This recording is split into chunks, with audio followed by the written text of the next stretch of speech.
Welcome अमर sir YouTube channel. इस पर आप सबों का स्वागत है। IBPS, RRB, PO और ऑफिस असिस्टेंट, इसका एग्जाम अंततः होना तय हो गया है। आपके सामने बस एग्जाम है, लास्ट आवर्स बचे हैं। कुछ लोगों के लिए 1 से 2 दिन, कुछ लोगों के लिए 7 to 8 डेज।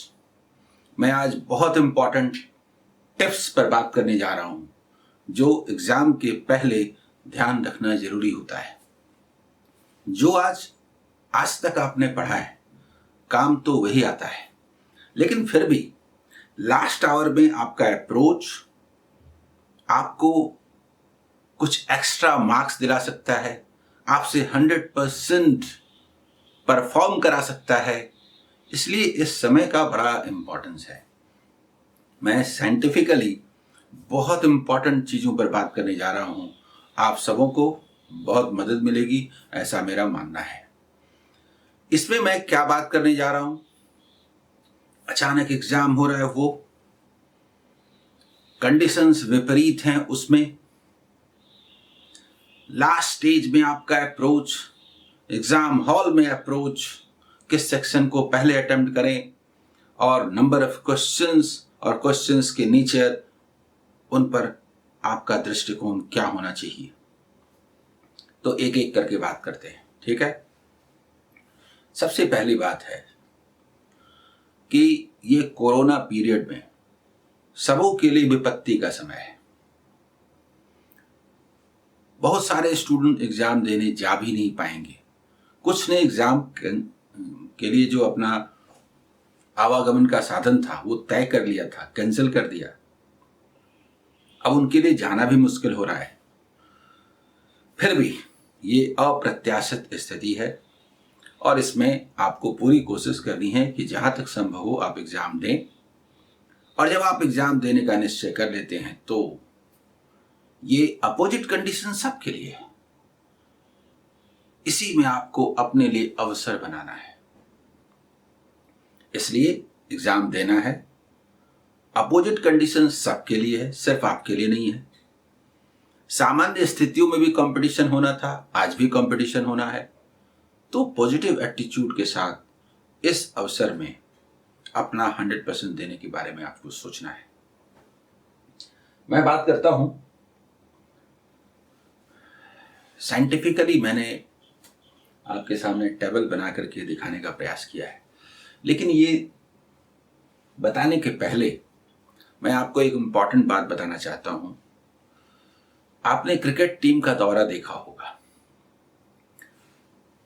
इंडियन टीम जब किसी देश में जाती है, इंग्लैंड में जाती है, सोचिए कभी कभी टीम 1 सप्ताह पहले पहुंच जाती है और किन्हीं कारणों से कभी कभी 2 से 3 दिन पहले पहुंच पाती है। क्या अप्रोच होता है बताइए? क्या अप्रोच होता है? अगर 1 सप्ताह पहले पहुंच जाती है तो उसको प्रैक्टिस करने का मौका मिलता है। तो 4-5 दिन खूब मेहनत करती है, खूब पसीना बहाती है। बॉलर्स खूब बॉलिंग करते हैं, बैट्समैन खूब बैटिंग करते हैं। 5 दिन की कड़ी मेहनत के बाद अगला 1 दिन, कम से कम जिस दिन एग्जाम होना होता है यानी कि मैच होना होता है, उससे 1 दिन पहले वो रेस्ट लेते हैं कि नहीं? और यदि टीम किन्हीं कारणों से 3 दिन पहले पहुंचती है तो फर्स्ट डे तो थकावट रहती है, अगले 2 दिन खूब मेहनत करती है, वार्म अप करती है अपने आप को, और तब उसी वार्म अप कंडीशन में अगला मैच अपने फेवर में जाने का प्रयास करती है कि उनके फेवर में कैसे हो और अपना बेस्ट देती हैं। और इसी पर ये प्लान है। जिनका जब भी एग्जाम होना है, मैंने पहले लिया IBPS, RRB, PO। 2 कंडीशन है जिन कंडीशंस की मैंने चर्चा की। अगर एग्जाम डेट को हम मान लें कि 12 या 13 को है, चलिए 13 मान के बात करते हैं, 12 को भी है 13 को भी है, तो 13 को अगर एग्जाम है और यदि आपने पहले से 7, 8, 9, 10 खूब मेहनत की है, हार्ड लेवल किया है, तो अगले 2 दिन रेस्ट लीजिए। रेस्ट मतलब हल्का पढ़िए। पढ़ आप पहले चुके हैं। ये जो घनघोर तैयारी आपने की है, इसके बाद हल्का रेस्ट आपको तरोताजा कर देगा। एग्जाम में आप 100% दे पाएंगे। ये पहली बात। दूसरी बात कि यदि किन्हीं कारणों से आपने उतनी मेहनत नहीं की है, 7, 8, 9, 10 और इसके पहले जो भी हो, किन्हीं कारणों से इधर 40s आपने बहुत मेहनत नहीं की है, थोड़ा बहुत पढ़ा है, तो अगला 2 दिन फिर जाइए, खूब पढ़िए, खूब पढ़िए, खूब पढ़िए और खूब पढ़ते पढ़ते उसी रॉ में एग्जाम दीजिए अगले दिन। समझ में आया?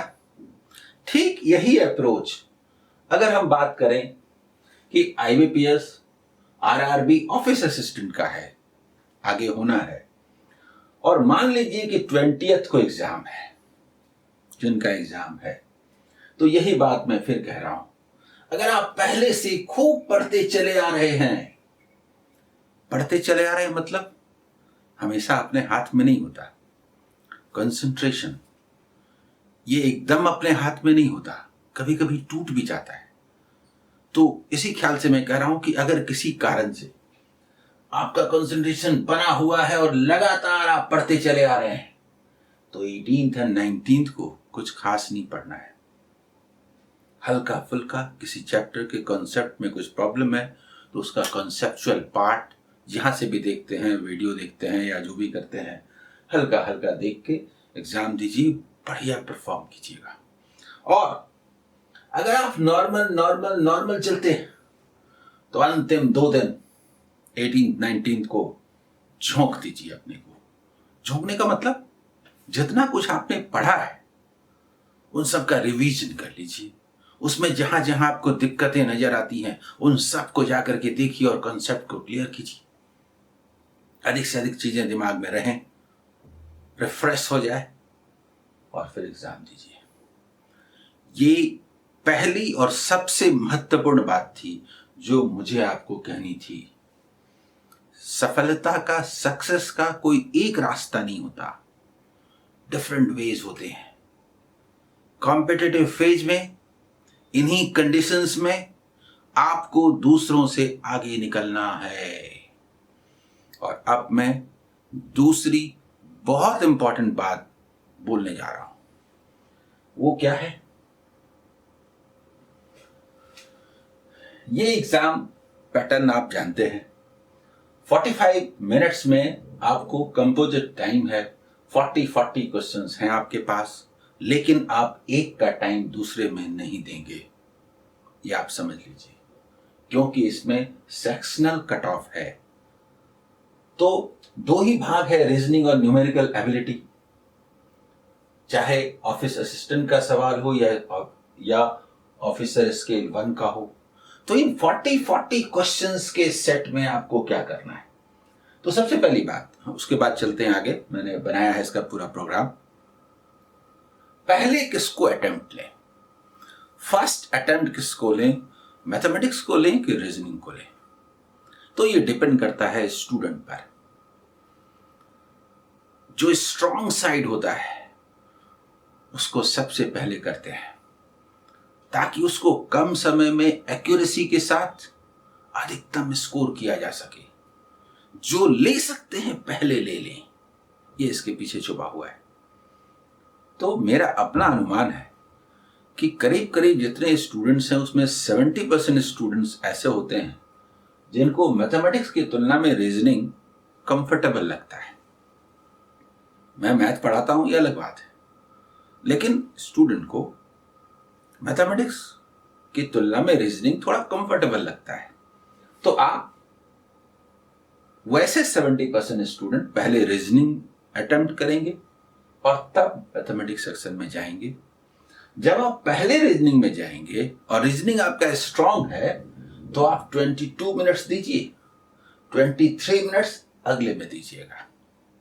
और ठीक यही बात जो बाकी 30% स्टूडेंट हैं जिनका मैथमेटिक्स स्ट्रांग है, वो पहले मैथ्स सेक्शन बनाएंगे तो वो 22 मिनट्स देंगे और 23 मिनट्स वो रीजनिंग में देंगे।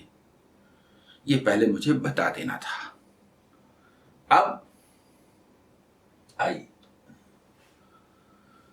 बहुत इंपॉर्टेंट पार्ट जिस पर मैं बात करता हूं, लेकिन इस पर बात करने के पहले एक बात आप समझ लीजिए। ये IBPS, RRB, PO या ऑफिस क्लर्क उसका प्री एग्जाम है। मतलब समझे, आपको IBPS PO मेन भी देना है, SBI PO मेन भी देना है, RBI ग्रेड बी ऑफिसर्स जो होते हैं उनका एग्जाम भी देना है, जो लोग देंगे। उसके बाद उसका सबसे ऊंचा लेवल है। उससे नीचे आप अगर बात करेंगे तो IBPS क्लर्क, SBI क्लर्क का मेन होता है और IBPS RRB PO का मेन होता है। इसका एक लेवल है, उससे थोड़ा नीचे है। इसके बाद SBI PO pre, IBPS PO pre होता है और उससे नीचे स्तर पर आता है क्वेश्चन को टफ कितना माने इस आधार पर, तो IBPS RRB PO प्री और उससे भी थोड़ा नीचे ऑफिस असिस्टेंट आता है। तो कहने का मतलब जो भी स्टूडेंट बैंकिंग एग्जाम का प्रिपरेशन करता है उन सब का प्रिपरेशन करता है। तो उस ख्याल से ये एग्जाम कहाँ एग्जिस्ट किया, आप समझ रहे हैं? यानी आपने अच्छी तैयारी की हुई है, प्रिपरेशन को लेकर के डरना नहीं है। और वैसे भी जो करना था आप कर चुके, अब तो एग्जाम देना है, परफॉर्म करना है। परफॉर्म करने में हमको 100% कैसे परफॉर्म करें इस पर कंसंट्रेट करना है। और जानते हैं ये रणनीति बड़ी कारगर है। सबसे पहली बात है कि इसने ये रणनीति बनाई गई है, इसमें थोड़ा बहुत फेरबदल होगा लेकिन रेशियो नहीं बदलेगा। जैसे 40 क्वेश्चंस मैंने लिया, उसमें 30 को मैंने माना कि वो एवरेज या इजी क्वेश्चंस होते हैं। अब वो 32 भी हो सकते हैं, 34 भी हो सकते हैं, 28 भी हो सकते हैं, ऐसा कुछ भी हो सकता है। एक स्केल मान करके बात कीजिए। 5 को मैंने मॉडरेट कहा, 5 को हार्ड कहा। कोई जरूरी नहीं 6, 7 मॉडरेट हो सकते हैं, 2, 3 हार्ड हो सकते हैं, थोड़ा हाई लेवल के हो सकते हैं।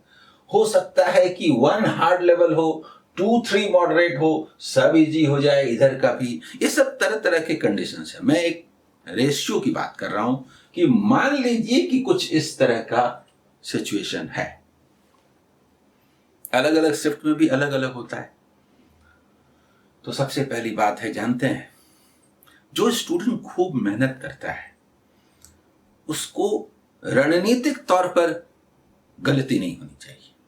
अगर उसकी स्ट्रेटेजी सही है तो आप क्या करेंगे, यानी मेरे स्टूडेंट्स, मैं जो भी योजना बना रहा हूं मेरे स्टूडेंट्स के लिए बना रहा हूं।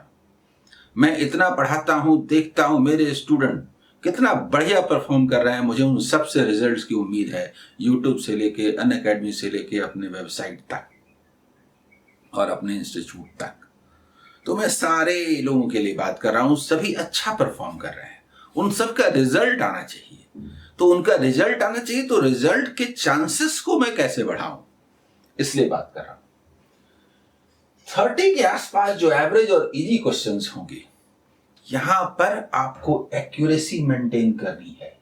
यहां पर एरर होने का मतलब हुआ कि दूसरों की तुलना में आप पीछे हो गए। यहां एक्यूरेसी के साथ आप अधिकतर क्वेश्चंस बनाए, 100% या 99%, 98% जो भी हुआ, अगर आप बनाए तो आपने कुछ पाया नहीं लेकिन खोया नहीं। ये वो जगह है जहां पर आप कुछ पाते नहीं हैं, खोते हैं। तो खोना नहीं है। क्यों? क्योंकि ये सभी बनाएंगे। जितने भी स्टूडेंट प्रिपरेशन कर रहे हैं बैंकिंग के एग्जाम के, उनमें से ज्यादातर लोग जो सीरियस हैं यहां पर पूरा परफॉर्म करेंगे। तो यहां पर आप समझ रहे हैं मैं क्या कहना चाहता हूं। यहां पर आप अपना 100% एक्यूरेसी को मेंटेन करेंगे तो आपको दूसरों पर लीड नहीं मिल रही है। लेकिन आप अगर ऐसा नहीं करेंगे तो दूसरों से पिछड़ जाएंगे। तो यहां पर एक्यूरेसी आपको रेस में बने रहने के लिए जरूरी है। ये क्वेश्चन का महत्व समझ गए। मॉडरेट, ये आपको लीड दिला रहा है, क्योंकि 40 क्वेश्चंस के सेट में मैं बार बार देखता हूं कि इन जनरल 2-3 क्वेश्चंस थोड़े ऐसे होते हैं, कभी कभी 3, कभी 4, जो रियल में हार्ड वैसे नहीं होते, लेकिन चैप्टर का रियल कंसेप्ट, क्योंकि कम समय में उसको अप्लाई करना होता है, तो चैलेंजिंग है। इवन ये आईबीपीएस आरआरबी पीओ का प्री है या ऑफिस असिस्टेंट का प्री है, पर वो उसमें कुछ होता है। और 3, 4, 5 क्वेश्चंस ऐसे होते हैं, तो मॉडरेट को 5 क्वेश्चंस बोलेंगे। मॉडरेट का मतलब थोड़ा कम मॉडरेट भी बोल दीजिए दूसरों की तुलना में, मैंने तो यूं ही नाम रख दिया है, थोड़ा कम मॉडरेट, थोड़ा सा इससे टफ। जो स्टूडेंट काफी स्टडी किया है, मैथ रीजनिंग दोनों में बात हो रही है, ये वो यहां पर दूसरों से आगे निकलने का प्रयास करेगा। अगर 5 आए और 5 बना ले तो फिर उसे कोई रोक नहीं सकता जी। और इसमें से यदि आपने परफॉर्म किया तो श्योर सक्सेस है, श्योर सक्सेस है। अब आपको मैप समझ में आया। एग्जाम में किसी को मत देखिए, किसी स्टूडेंट से पूछने की भी जरूरत नहीं है। पूछेंगे तो किससे पूछेंगे? अपने एग्जाम सेंटर पर, अपने रूम। अरे एग्जाम सेंटर सैकड़ों नहीं 1000 में है, और एग्जाम सेंटर में इतने सारे रूम है, रूम में इतने सारे स्टूडेंट्स हैं। 2-5 स्टूडेंट को पूछ के क्या होगा? शायद उस रूम में कोई पास भी न करे। और ज्यादातर स्टूडेंट परेशान होते हैं अपने आसपास बैठने वाले स्टूडेंट्स के कमेंट से, जो कहते हैं कि मैंने तो पूरा बना दिया, कुछ बनाया नहीं। जो बनाता है वो बोलता नहीं है। इसलिए सबसे ज्यादा जो स्टूडेंट को परेशान करता है, आसपास का स्टूडेंट। कान बंद कर लीजिए, सुनना नहीं। ये देश के स्तर का एग्जाम है, कंपटीशन आपको देश के स्तर पर होना है, समझ गए? ठीक है, रीजनल रूरल है, उससे क्या हुआ, लेकिन बड़े लेवल पर आपका सिलेक्शन होना है।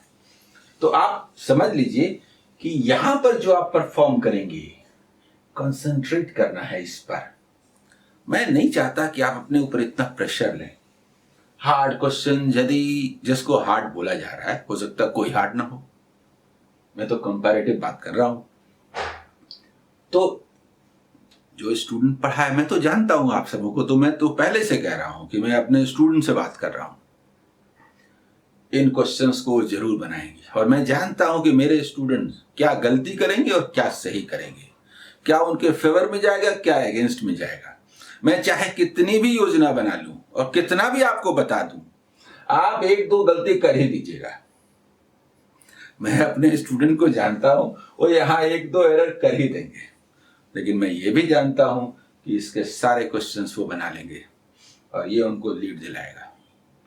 लेकिन स्ट्रैटेजी का जहां तक सवाल है, मैं बार बार कहता हूं, यहां पर एक्यूरेसी को मेंटेन करना है, इस पर ध्यान दीजिए। कोई क्वेश्चन थोड़ा टफ आ गया, लीव इट। यहां पर एक्यूरेसी मेंटेन होना चाहिए। यहां पर सारे क्वेश्चंस आप बनाने जा रहे हैं, मुझे पता है, जितने भी मॉडरेट हुए, और हार्ड में जितना बना सके वो आपको श्योर सक्सेस की ओर ले जाता है। बोलिए, आप पढ़ चुके जितना पढ़ना था, जस्ट परफॉर्म करना है। आपको ये सोचना है कि जितना हम जानते हैं वो 100% एग्जाम में दे के आए, परफॉर्म करके आए। यही आपके हाथ में है, और जो आपके हाथ में है उसी के बारे में सोचना है। सच तो ये है कि जब आप एग्जाम देने जाते हैं तो रिजल्ट के बारे में बिल्कुल नहीं सोचते, बस लड़ते हैं। जब भी दिक्कत हो तो आप ये सोचिए कि LAC पर जो हमारे सोल्जर हैं, जब वो अपने कैंप में रहते हैं तो अपने परिवार के बारे में सोचते हैं, लेकिन जब वो मैदान में खड़े होते हैं तो अपनी जान के बारे में भी नहीं सोचते, परिणाम के बारे में नहीं सोचते। वो बस दुश्मन को घुसने नहीं देंगे, उस पर कंसंट्रेट करते हैं। उनका ध्यान ही नहीं जाता कहीं और, वो बस दुश्मन को घुसने नहीं देना है, अपनी जमीन की रक्षा करनी है, इसके अलावा वो कुछ सोचते ही नहीं है। आपको अपना 100% जितना मैं जानता हूं परफॉर्म करना है, इसके अलावा आपको कुछ सोचना ही नहीं है। All the best.